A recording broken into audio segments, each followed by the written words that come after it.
This is Nia Perry, founder and CEO of Gradient Global Collective, and you're listening to the Gradient Global Collective podcast.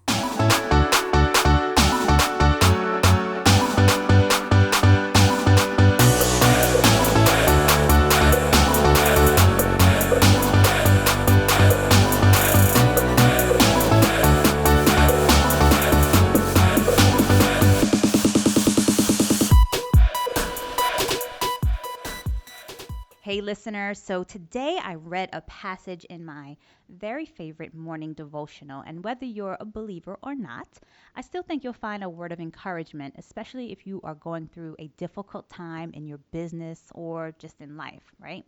So the title of the passage is Flexible Strength. And the passage it uses Joshua chapter 1, verses 9. And it says, "Be strong and courageous.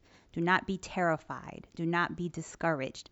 For the Lord your God will be with you wherever you go." So it says stress can make you panic and feel that there is no way out and that your problems will never end. Some people experience anxiety attacks because of the panic. But these words in Joshua remind us to be strong in the struggles of life. To understand this, think about a young tree struggling through a violent windstorm. The powerful gusts whip the tree back and forth, bending it so that it is nearly bent in half. It seems impossible that the little tree could stay rooted in the ground, but it does, and it doesn't break. You can find that same kind of strength in the trials of life because your God is with you and you are not alone. So with that, I'm going to welcome Michelle Ngome. Michelle Ngome is founder and CEO of Line 25 Consulting. Line 25 Consulting is a marketing firm which focuses on content and social media marketing. As a connection strategist, Michelle helps professionals click with others online and offline so that they can benefit from more opportunities, more clients, more influence, and more money. And we all need more money. Michelle is also the author of the highly acclaimed book, Network, Navigate, and Nurture: The Equation to Strategic Networking, and also hosts a weekly podcast called Networking with Michelle, where she interviews thought leaders on a range of topics such as branding and marketing, my favorite topics, networking, and effective business strategies. Michelle has partnered with and continues to collaborate with various media outlets such as Radio One, Sirius XM, Voice America Radio, and Texas Oil and Gas Magazine. In addition to these attributes, Michelle holds a Bachelor of Business Administration and Finance and a Master's of Science degree in Internet Marketing. Well, welcome, my friend, to the Gradient Global Collective podcast. Thanks for having me. Blessed. Thank you. Very good. Well, my new bestie, Michelle, and I, we met a few months back in May at the Black Enterprise Entrepreneur Summit, which was really a great event. Would you agree, Michelle? Yes, absolutely. Right? Definitely. So the primary theme of that event, which is really what I most resonated with, was collaboration. And so 97.5% of Black women entrepreneurs in America are solopreneurs. Mm. So at that event, it was really stressed that more Black entrepreneurs should collaborate to gain more business and just more opportunities overall, right? Would you say that you also took that away, Michelle? Yes, Yeah. I took the collaboration piece as hmm well as pushing past your fears. Okay, very good indeed. And so Michelle and I have come to recognize over the last few months that we have much in common. And so in that vein of collaboration, we have a very, very special announcement at the end, but you have to listen through all the way to check it out, okay? You don't want to miss it. It's a good one. So welcome once again, Michelle. Thank you. Thank you for having me. Okay, very good. So as mentioned in your bio, you refer to yourself as a connection strategist. What Yes. is a connection strategist? Tell us. So, a connection strategist is getting past the point of networking. Networking is very important, but getting past that and really focusing on finding and deepening those relationships, right? Okay. So, with that, finding the relationships, really the networking part, making sure that you're going to the right events Mhm. and not just casually going to a happy hour. Mhm. But like, okay, I have this is my goal, right? Maybe a career goal, transition goal. Mhm. Where can I find these like-minded people? Mhm. And then not focusing on a stack of business cards, but of having one quality conversation Mm. and really honing in on that relationship over time. And Yeah. I help a lot of transitioners, um, go through that current phase that they're experiencing. Okay. All right, great. That's so important. I love the fact that you said the deepening of those relationships because it's one thing to sort of go and meet people and kind of do the business card thing like you said, but the real fostering of that relationship is really where you're going to get the benefit as and how you can benefit another, which is Right. So it's definitely quality over quantity. yeah, A quality conversation over quantity of business cards. agreed, agreed. Because those things are not cheap, by the way. Listen here, I got the sandwich cards. They're not cheap. When you branding like Grady and Global, you're Come right. on now. That's right. Awesome. So, Michelle, I believe personally that our stories, our personal stories, our growing up, right, form who we become and many of the decisions that we make in life. So, on your website, michellegomez.com, which I'll have in the show notes, you've been pretty transparent about some of Hmm. your sort of childhood challenges. So, Yeah. tell us about some of those, early life obstacles that you faced. Oh man, where do I begin?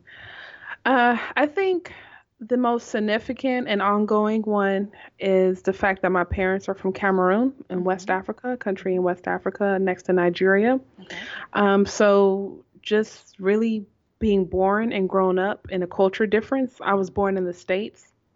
Mhm. I was born in Alva, Oklahoma, but most of my Alva, A yeah, I Al try to A bypass. A L V A Alva, Yeah, yeah, yeah, yeah. My mom was just Alva, she Oklahoma. was passing through and she Yeah. decided to stop and have me and then we kept going. But Yeah. Shout out to Alva, Oklahoma. no, but I think the biggest challenges have been culture and race Mm. early on. Once again, my parents are African, Mhm. and even though I was born in the States, I think a lot of Black Americans forget that regardless of school or whatever you do, you are raised, or I was raised in an African household. So there's culture in the household that's different than Mm. whatever's being taught at school or amongst your peers at school. Mhm. And then speaking of Oklahoma, I spent the first 12 years of my life growing up in Lubbock, Texas. Okay. And I spent some of those earlier years from like the age of about 5 or 6 going back and forth between Lubbock and Oklahoma. So I was surrounded by predominantly white people, really, Mm. Okay. school, Okay. church. And then at the age of 12, I moved to Atlanta, and that was a big culture shock because I've never seen so many black people Okay. in Interesting. one Yeah. in one spot.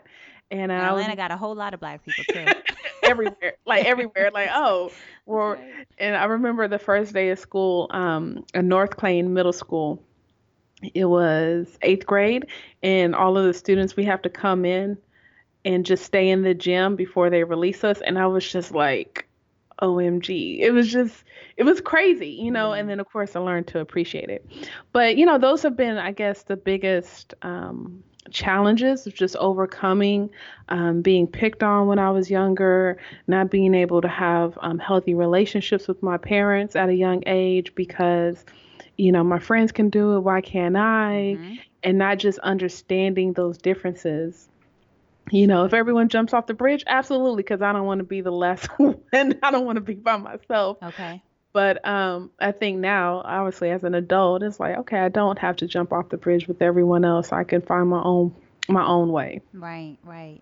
So one of the things that you said that you moved at age 12, but what would that wasn't just like a regular we're gonna pack up and move. That was sort of a more of a Right. shocker, right? So tell us a little bit more about that experience. Right. So growing up, I was very tomboyish. I lived with my mom and my younger brother. He's 5 years younger than me. Okay. And she kind of felt like I was out of control. And I don't think I was out of control. I was just very active. I was playing sports. I had friends and they're doing things. We're going to the roller rink and all this kind of stuff. And she Yeah. wanted me to stay home and look at my brother, or I couldn't go anywhere unless I took him. Okay. And it was, once again, just a big misunderstanding based off of culture. Mm. She felt like I didn't take my studies serious. So I have spent time with my dad before, but he really wasn't in the household. And in the summer of '96, we went to Atlanta for a wedding, and I also had a chance to see my dad. So the thing was, I was going to stay with my dad and his wife in Atlanta Mhm. for like a week or two, Mhm. and then my mom and my brother went back to Lubbock, and I I don't know. I feel some kind of way about it, definitely at Mhm. the time. But my mom later on went to Cameroon for whatever reason, Mhm. and she did not come back in time for school to start. Okay. So I was stuck with my dad in Atlanta, and then my brother was stuck with his dad in Jasper, Texas. Oh wow. Mhm. And it was just a struggle because even though that was my dad, he's Mhm. still a stranger to me. Yeah. Right. And then he's married to this woman that's another stranger to me. Mhm. And then that was really my first time dealing with a man in my life, right? Like Okay. this was going to be a permanent thing. Yeah. And my past experiences with men, or males, I should say, weren't good. Okay. So I was just going through several culture shocks Mhm. with everything, obviously African parents, but now I got this African male in my life that I'm about to live with, who's already married. It's first time really being introduced to a marriage. Mm. I can't even say a healthy relationship, but just saying a marriage. Mhm. All these black people, Mhm. different set of African people, Mm. like we're in the hood. Like, Mhm. what is going on here? Mhm. Mhm. Mhm. Mhm. Mhm. So those were some of the things that Mhm. were going on. How do you think those things shaped you, like as an adult? What do you think? How do you think those experiences shaped you, Oh, positively or negatively? You know? oh yeah. I mean, I think I suffer from both, right? The positive and the negative effects. I probably say a lot more negative effects when it comes to more of the intimate relationships, Okay. but I say on the positive side when of just being focused, being Mm. hyper diligent. Hmm. Um, Also, I think the biggest thing that I've learned from the craziness of living with my dad and his wife is just as a woman, I need to have my own, right? Okay. And I've been very fortunate. I'll say that I'm smart in the sense that I'm able to learn by observing people Sure. and learn from other people's mistakes. Okay. So, and I mean, I don't think they're going to hear this, but Don't be your parent. They might be listening. I You know, don't right? know. No. My stepmom just stumbles, I don't know. It's crazy, girl. I mean, there's so much. I'll just say Yeah. 2 years ago, my dad found me on Facebook. Haven't spoke to the man in 15 years, and then he finds me on Facebook. So who knows? Yeah. True. But taking it back, my stepmom. So this is the story. She said she was very well off. She was very good. When she was in Cameroon, when she met my dad, and he probably didn't have anything to his name. I don't know what was going on. Mhm. But she left all of that and came Mhm. to America with my dad.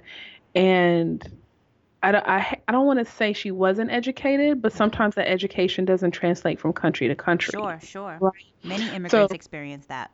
right. So I think the biggest thing that I've learned is like, okay, Michelle, you have to get an education. You have to have a career. You have to work hard because you don't want to be in a position where a man thinks he can selfishly Mhm. dominate over you. Oh, that's good.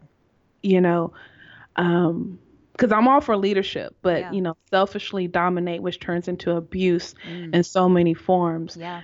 And so that's the biggest positive, but it's hurt. Yeah. There's been Yeah. some negatives with that, but I Sure. think that's probably one of the biggest things that I still hold on to this day. Yeah. Yeah. Well, nothing wrong with education and independence. So keep it up. So Michelle, you and I share a love for marketing. And you got your start in marketing by being a street team member during the 2004 Super Bowl weekend in Yeah. Houston by promoting events and artists. I don't know if I've shared with you that I also was on a street team Okay. during, I want to say it was like All Star Weekend in Atlanta, and I was also an undergrad. Okay. And yeah, so I mean, literally, like we would go to barbershops and beauty salons and Mm. drop off these flyers, and we'd be at parties and all, so we got into all the parties free, right? Because we were promoting the parties, we better get in free. So we were like essentially like really cheap labor if you think about it, like, Right. you Right. know what I mean? So what do you believe you learned about marketing during those early days in your career? Yeah, at the time I didn't realize it, but I'll definitely Yeah. say hustle in Okay. relationships, Okay. right? Yeah. And it wasn't so much about, hey, let me drop off these flyers and posters and Mhm. burn out, just turn around. But it was like, hey, how you doing? What's your name? This your business? Who's the owner? Who's the staff? Yeah. Especially mentioning the barbershops, that's always going to be popular. But Mhm. when we had music stores, 15 years ago or Right. 17 years ago, Right. where you could go to a local music store and really talk to the owner or to the one or two staff that were literally there all day, Right. Right. and and Right. and then they were honest. It's like you got on the spot feedback, like, oh, we have a lot of people come in for this type of music. Like, you don't have that now. It's just, figure it out online. Exactly. And it's completely different landscape, right? It's hard to get feedback, but I think that was the biggest thing, is like creating those relationships, Okay. um, and then getting feedback from your audience. And lots of times when we think about audience, we think of mass people, but sometimes that audience of one is all you need. That's good. That's good. That's good. Nice. So, social media is ever changing, right? How do Hmm. you keep your finger on the pulse of trends, and what do you recommend that sort of other entrepreneurs can do to do the same? You have to study, and I mean, that's it. You just have to study. You have to read these articles, listen to podcasts such as this. Um, you just have to take those moments to immerse yourself in your niche, Okay. in whatever form of content you appreciate. I don't think it's something that you can only do, Mhm. right? Because lots of times you can get lost with if you're doing the wrong action. Yeah. So it's like you have to study and act as well to make sure that you're current. There's so many resources out there. I like when it comes to social media, I like Yeah. socialmediaexaminer.com. Really good. Great website, great audio. They also Mhm. have a conference. I haven't been able to make it yet, Okay. but they do a good job on providing information in multiple forms, Okay. in order for them to reach the masses. Also, I think lots of times you have to study the influencer or the thought leader ahead of you. Okay. Right. I don't think that is said enough. I'm really big, obviously, networking, connections, relationships. I study Paul Brunson, Judy Mhm. Robinett, other people, Ivan Meisner from BNI, other people that have wrote books or they speak on networking. Mhm. I go to Amazon and I'm like, okay, what is the title of the book? What are their tags that they're using? How is their website structured? What are they Mhm. posting on social media? Yeah. And so lots of times you're studying, it's not all about reading or listening, but it's observing and analyzing the moves of the the thought leader or influencer, whatever you want to call that person within your niche. It's good. I agree. But not to you want to observe, but not um, feel the need to be that person or copy Right, their strategies, right. or because it's never going to resonate the same with you. It's not you're not that person, and it when people tend to copy or mimic in a inauthentic way, it reads so easily. Like you can tell when something is not authentic. Oh yeah, absolutely. I was Mhm. talking to a potential client earlier this week and Mhm. I'm like, she needs to figure out a few things. But I was like, whatever you decide, people are going to come to you based off of your personality and your process. Okay. you know, Yeah. because there's so much noise, but maybe the way you talk or Right. the you break this information down is going to be better than the next person. That's good. I like it. That's true. So let's talk about on a more personal note, like how social media, which I thought this was an interesting story, Mhm. how social media led you to find your long lost sister. So we heard about your brother, your dad, Yeah. your mom, your stepmom. Tell us about your long lost sister and how social media brought that relationship to you. Social media is crazy. Yeah. I have benefited a great deal from social media. Before I get to my sister, Yeah. when MySpace was hot, and I Mhm. was doing a lot of the street team and indie music promotions, I was doing, had a lot of that stuff on my MySpace page, and I was looking for a part-time job. And the lady that interviewed me was like my age, so whatever, in my 20s at that time, and she's like, "You have a really cool profile. That's why I called you." And she's like, "You're hired." I was like, "Okay." Mhm. So so I Mhm. got a job because of my MySpace profile. Okay. And then a couple of months later, I just remember walking into work, and I log in, and of course I go to MySpace, and I get this message. Paraphrasing, it was like, "I know you don't like me, but I'm your sister Yvonne, and I know you we don't have." like me. I mean, I'm sorry. I know you don't know me. Oh, okay. Sorry, I'm Uh-huh. sorry. I'm sorry. I was I like, know you don't know dang, me. okay. No, I know you don't know me, but I'm your sister Yvonne. Wow. Thomas is our father, and Wow. I knew who she was. Okay. The crazy thing was, because she lives in Atlanta too, Okay. so I have always known about her, but I Mhm. never met her. Okay. And one time when I had already moved to Houston, this was probably 2001 or 2002. I remember my friend Patrick, he was an RA for the dorm or whatever at Mhm. Georgia State. Okay. And he was like, "I was doing something and I saw this girl with your same last name. Is that your sister?" And I was like, "Yeah, but I don't know her." Like, Wow. very casual because I've always known about her. Right. But Well, we you're a never, kind of casual person. I don't know if people don't know that about you. You're like, nah, yeah, nah. yeah. I'm very laid back. But no, it was, I guess, a sad situation because, I mentioned my stepmom earlier. That's the stepmom I know of, right? So my Okay. dad, he didn't marry my mom, but he married another woman, had Mhm. my sister, they got divorced, and then he married another woman, and that's the woman I know as my stepmom. Okay. And so she sent me that message, my sister, she sent me that message. I think this was 2006 Mhm. on MySpace. We started messaging back and forth. We jumped on the phone within an hour. Wow. Then I want to say that Christmas, like within 6 months, she flew to Houston and we Wow. met. Wow. And then she's been to Houston a couple of times, and Okay. I go to Atlanta just about every year, and we see each other. It's interesting. Nice. Though. Yeah. So I mean, we're cool. I Okay. think it's one of those things where I've always wanted a sister, but we're not as tight as I Yeah. would like us to be. Yeah. So many things, but it's definitely my heart. Right. Oh, that's awesome. What a great story. Thank you for sharing that.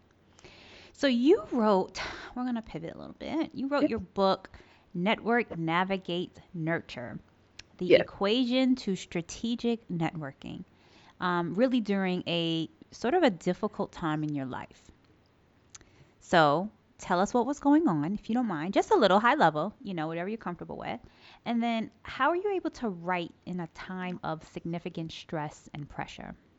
Oh man. I Mm-hmm. might need this question for right now. Mm. Yeah, so Network Navigator Nurture came out in 2014. Okay. And the thing, I sat on that idea for a year and a half to 2 years because I was just too busy in life. I was working full time. I was in grad school. I was on the board of two organizations.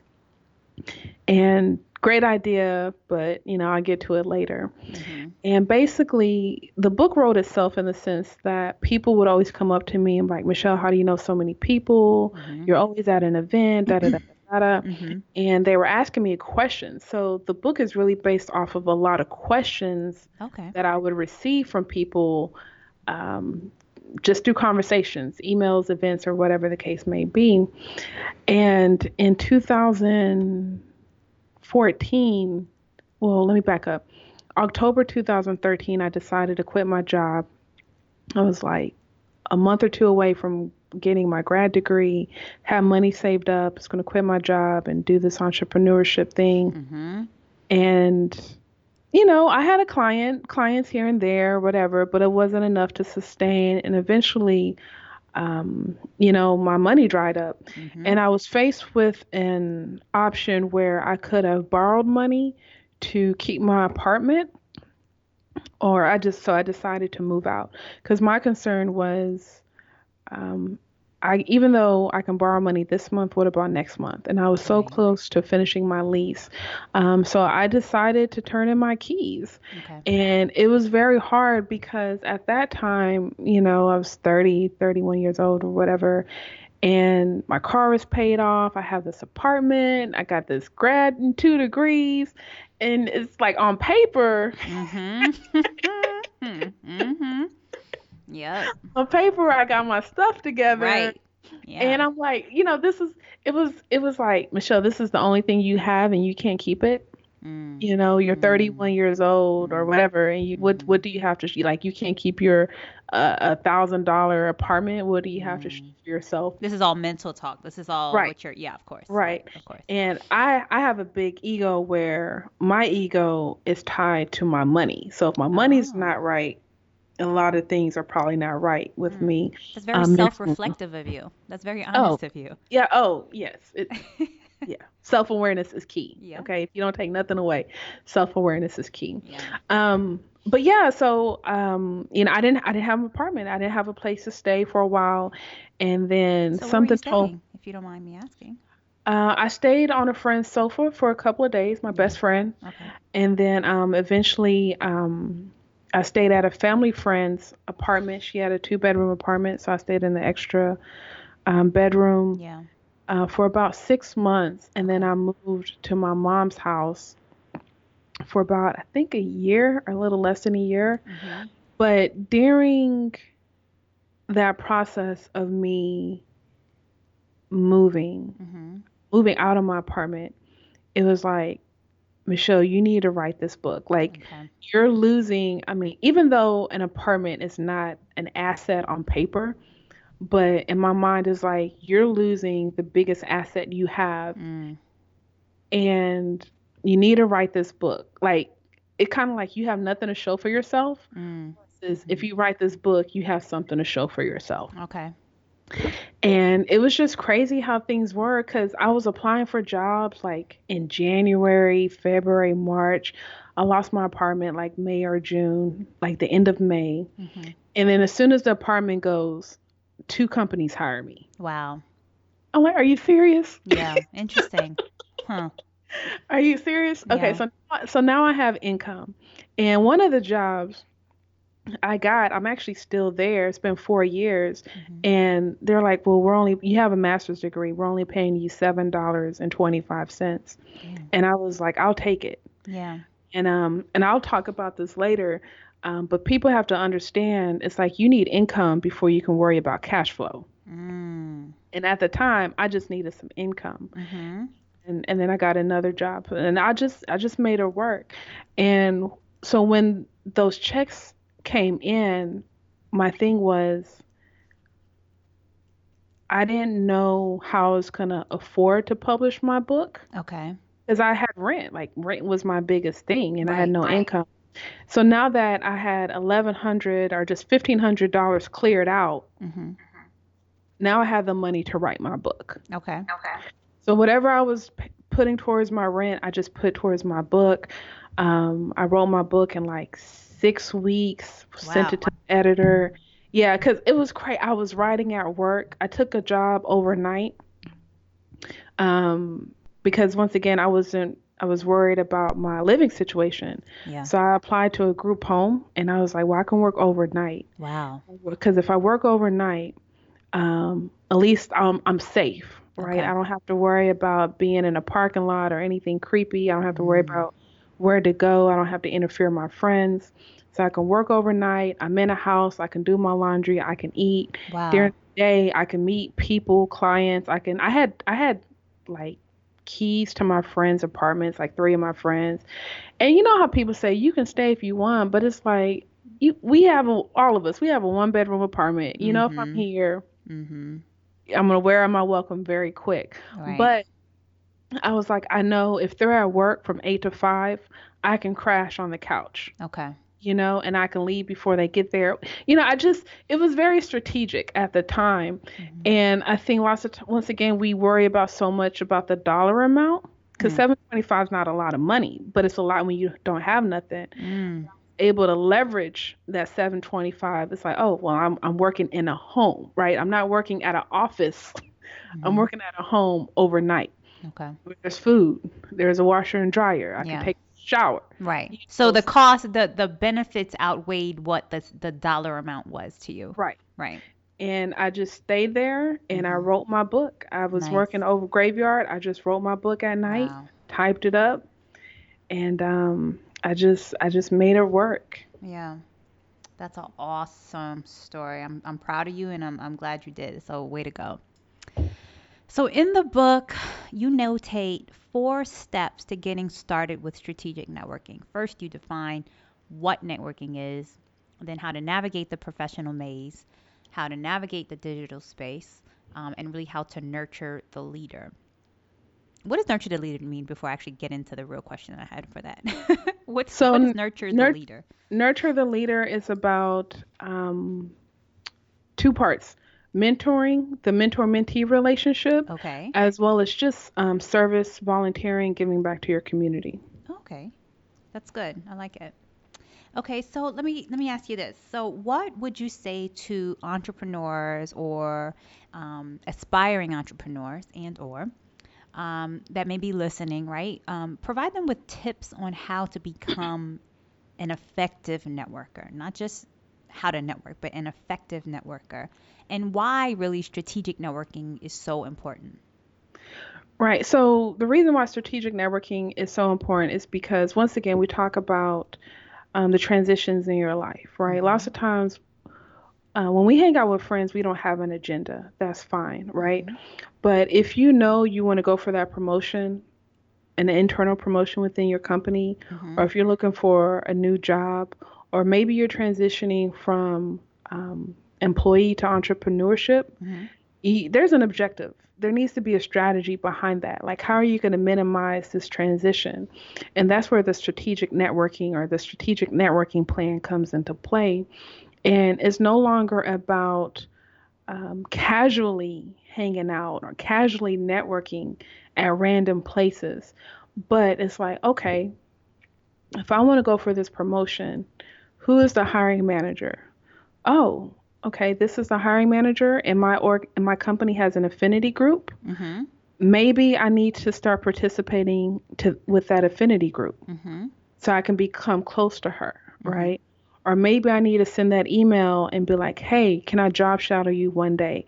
And I've done this. All of this stuff, I've done it. Okay. I came across this job on the company website. Is it okay Mhm. if I can job shadow and speak to you for about 10 to 15 minutes? Yeah.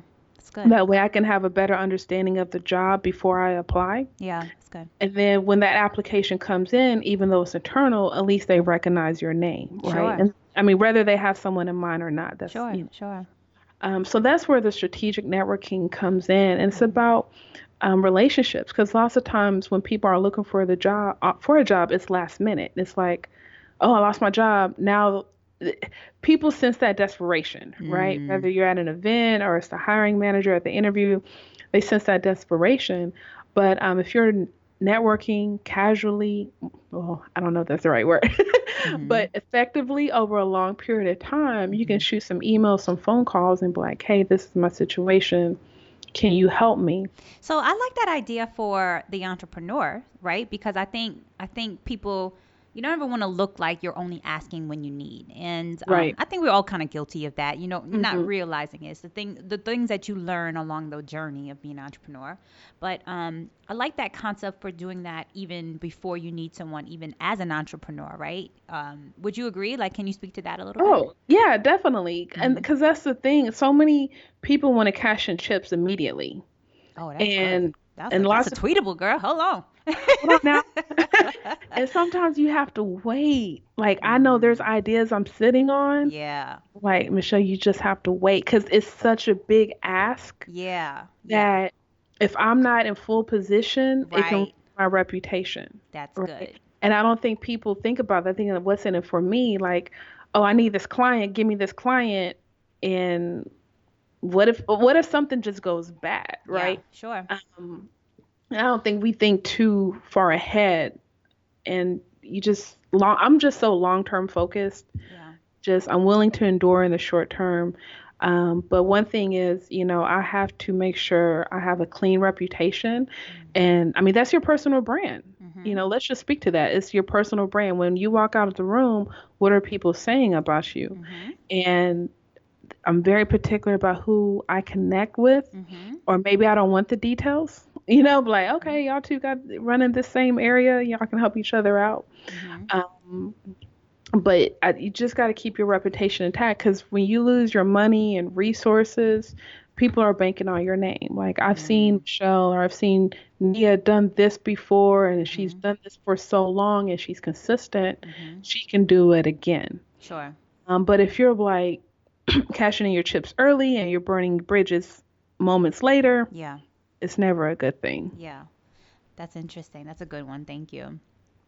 So, Michelle, you are very involved in your local community. You are a Houston Black Leadership Institute alumna, a member of the Houston African American Bloggers Association, and have previously served with the Houston Black MBA Association and the Houston Area Young Professionals. So, have you ever been to Houston? Have you? Every Do you know now where and then, Houston is? Are you familiar with the Houston area? I visit on occasion, Exactly. only on So, the weekends. right, exactly. So, wait, do you consider yourself an extrovert? Do you consider yourself an extrovert? And also, Mhm. how can entrepreneurs who may identify as introverts, right, begin to get more comfortable in their social settings? I know this may sound cliche. I do consider myself an ambivert. Oh, And the what is reason that? why I'm in the middle, so I'm both Okay. introvert and extrovert. Okay. So I love to watch a good SVU marathon. Okay. Yeah. Yeah. But I do know when I'm on, I'm on. Okay. And I know that. Like I know when to turn it on. And I'm very good when I'm on, but I'm very good at crashing as well. Good crash. Okay. And I've been able to separate those two, and I think people have to understand that and tap into that. Yeah. I especially when I'm doing my professional speaking, I thrive off of people's engagements. Even the way I talk, I'm like, yeah, right, right. What do you think? I'm always looking for feedback, and I thrive off of that. Mm-hmm. And I also understand, when and how I need a rest. And I think people just have to tap into that as well. And I think it's a couple of I mean, there are people they understand they're introverts and they understand they're extroverts, but Mm-hmm. you have to understand where does your energy come from? Like how do you get energy? Okay. And I don't think people know how they get energy. You said you don't think people know how they get energy? No, I don't think they know. They just know they have the energy, but they don't know how they gain the energy. Okay. So how do you gain energy if you don't know where it's coming from? And by that, what do you mean? You mean just how to turn it on, if you will? Like when you're out, when you're with around, around other people, is that what you mean as far as turning on energy? Right. So, for Okay. example, as I mentioned earlier, when I do my speaking engagements, I Mhm. thrive off of involvement, right? Okay. So Okay. I'm that person that I'm walking in the crowd, talking to people, all that kind of stuff. I'm never gonna, and I'm not trying to knock anyone, but I'm not gonna feel like I'm I'm too high or I'm stuffy. Like I'm Yeah. talking to you before and after the event, preferably before because that warmth of conversation we had before is going to lead me to do a better presentation. Sure. Sure. That's how I gain my energy, Yeah. right? Yeah. At the same time, and I tell people, my clients that I coach all the time, nothing's wrong with taking a break at a networking event. Hmm. And nothing's wrong with stepping away, going to the bathroom to refresh, stepping outside to get some fresh air, give yourself that little pep talk. Hey, we can do this.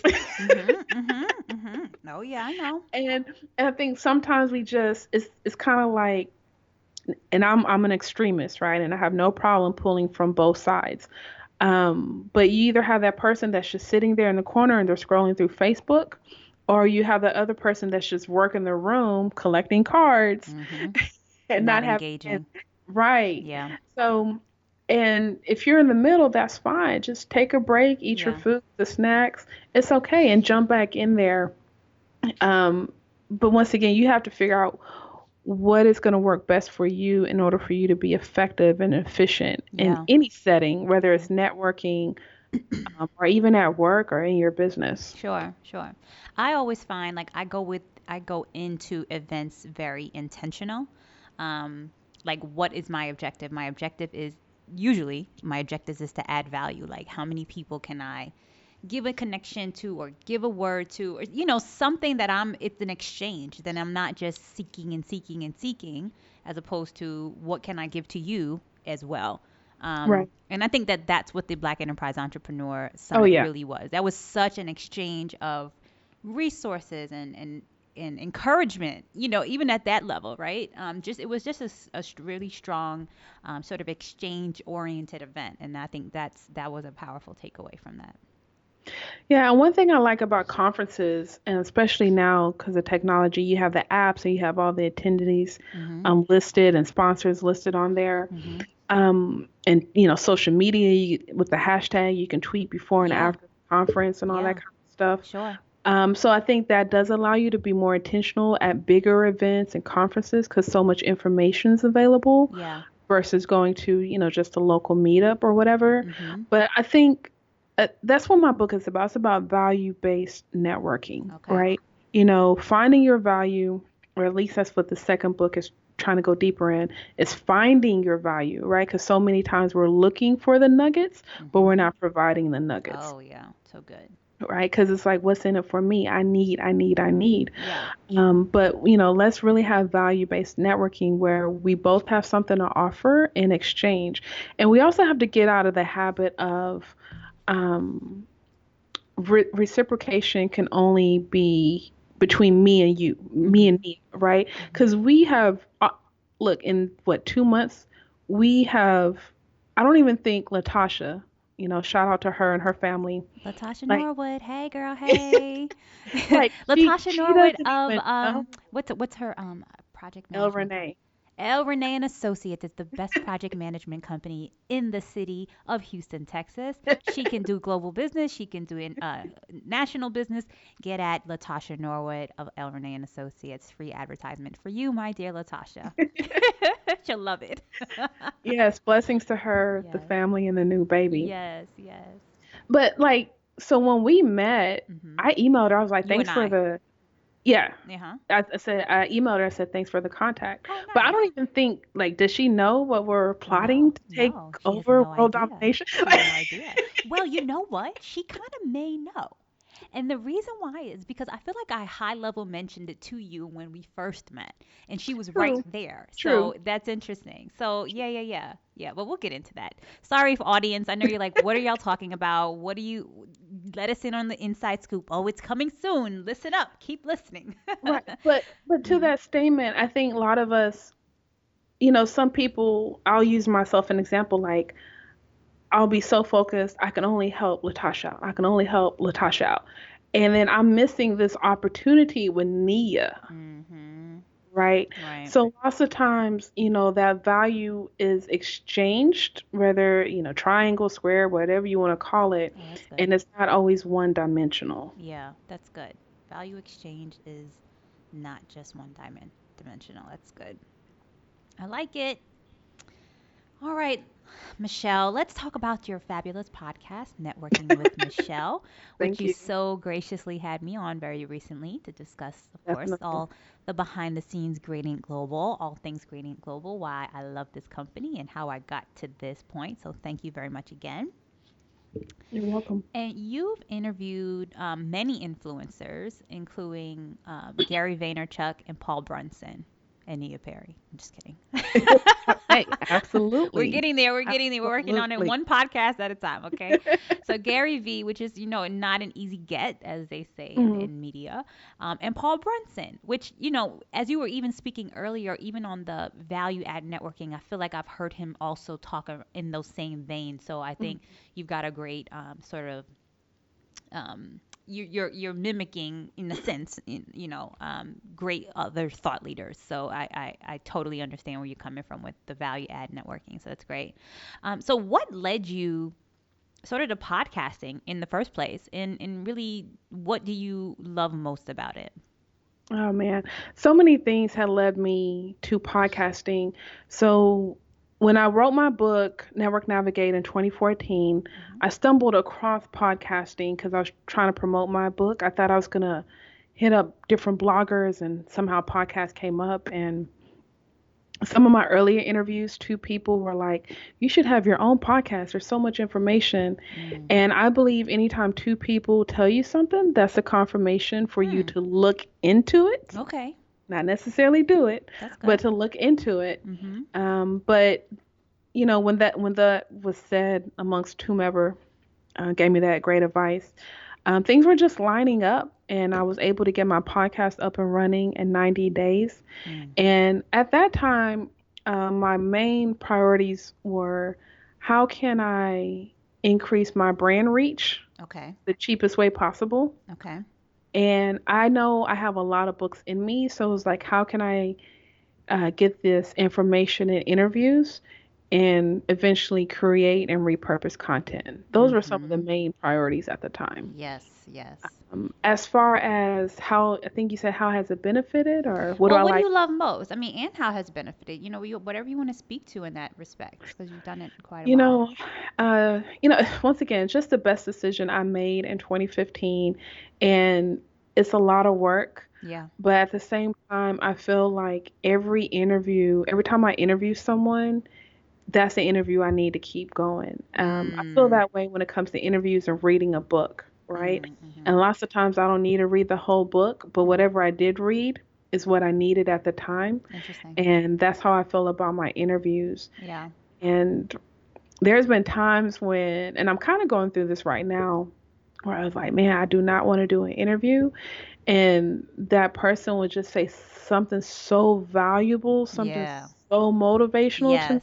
Yes. that would just slap me all awake. And I'm like, Right. okay, Yeah. time to go. Yeah. Or that was the missing piece. And I'm Right. able to plug it and keep it going. Yeah. And like that wasn't even on my radar. Once again, I'm gonna do this podcast because I want to be a thought leader. Me, me, me, me. Mm-hmm. But here, I'm so blessed to have people pour into me Yes.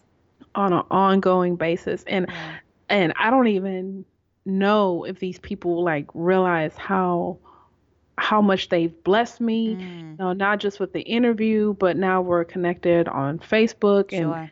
we're we do business with each other, Yes. one way or another. Yeah. Um, yeah, it's just it's an amazing thing. Obviously, I've expanded my network, but Sure. Sure. Yeah, it, exactly. it's an amazing Exactly. thing. Exactly right. I mean, and that's what it's all about. It's an amazing tool, this podcasting platform that has so many legs and has so many opportunities. So I'm excited to do it as well. Okay, I do Michelle, what's I up? do want to say this. Please. Now you mentioned Gary V, Uh-huh. and I was fortunate the way that wasn't in a formal interview, but I think lots of times, I want to speak on this. Okay, lots of times we focus so much on the heavy hitters, Mm. we ignore the people on the climb, right? Like I feel Mm-hmm. like I'm on the climb, Mm-hmm. and there's heavy hitters that I don't know about because I'm not in their industry. Okay.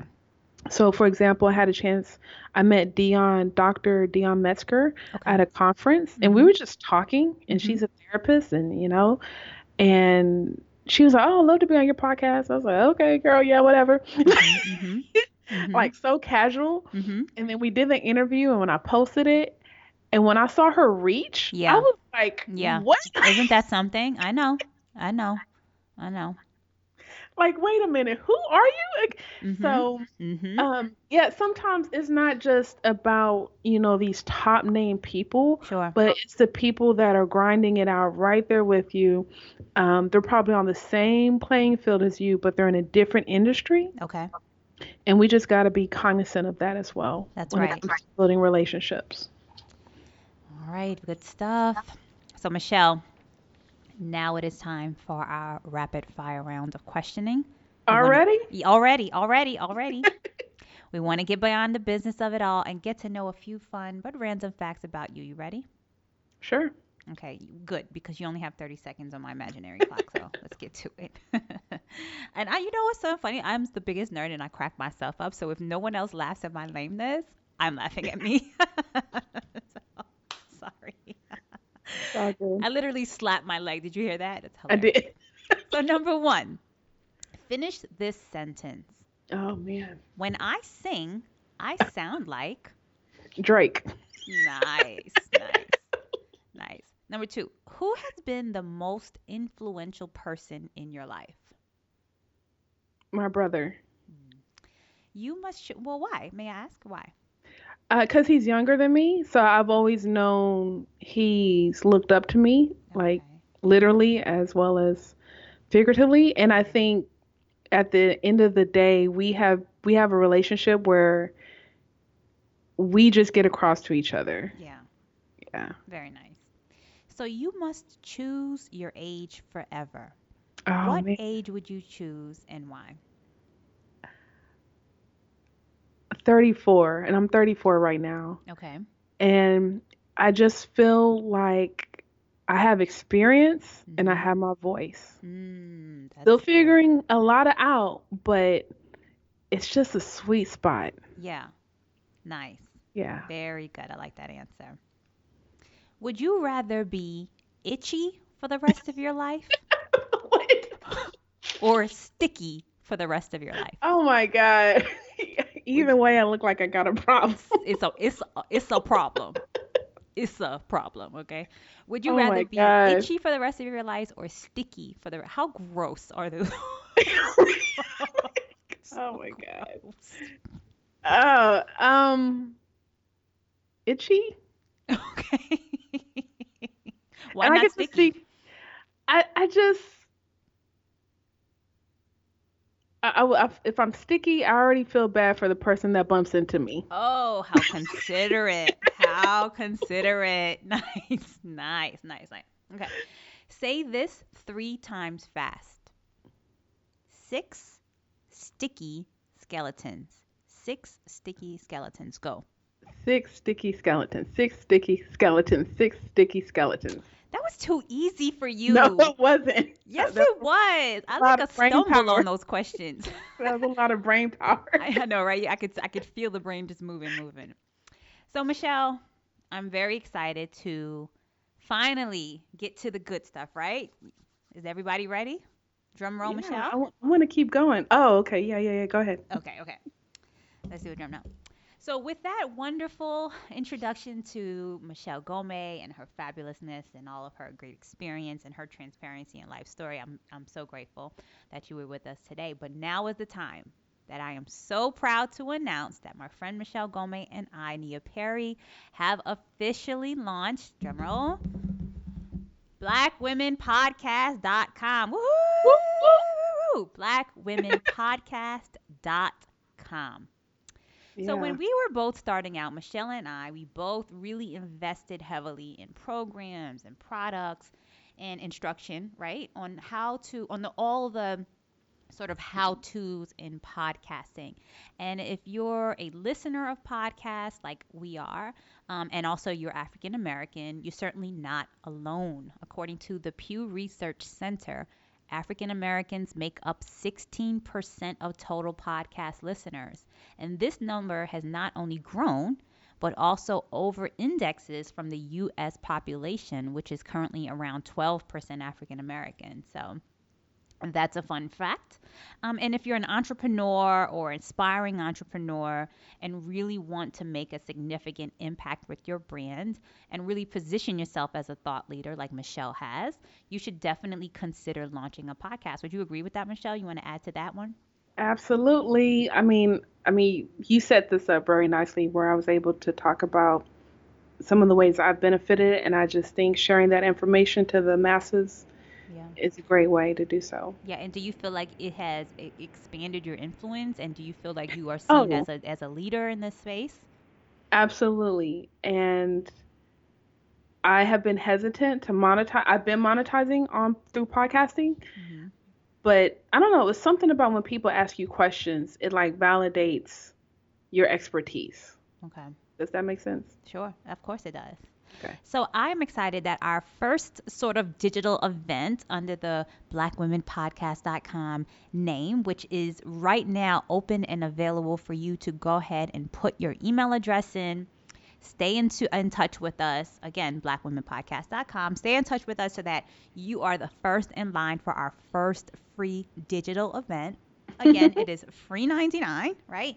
And we'll really go through all of the benefits of kicking off your very first podcast. Like all the questions, sort of the one-on-one questions about podcasting. So many people I've met are on the fence. Should I do it? Mhm, Something I want mhm. to do. So many questions that you and I have both received, right? Would you say that? Absolutely. So if you love networking with Michelle podcast, and if you haven't listened, when you listen, you will love it, guaranteed. Especially my episode. Look, wink, wink, right? Yes. I'm kidding, but not really.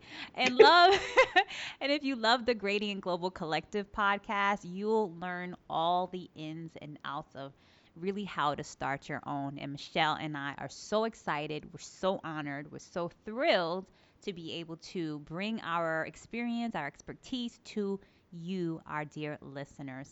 So glad to be working with you, Michelle. Likewise. I'm excited. Likewise. So, Michelle, I want to extend my deepest gratitude to you for everything, our relationship, how we've come from, our future together, and also for spending a bit of your valuable time with me today and the Gradient Global, well, who is that? But the Gradients Global Collective podcast listeners, you truly do exemplify the innate brilliance and moxie of Black women entrepreneurs globally. And I am honored to have gotten to know you just a little bit. And I'm super proud of you as well. So thank you. You're welcome. Likewise. Thank you for listening to the Gradient Global Collective podcast. Follow us and talk to us on Instagram at Gradient Global.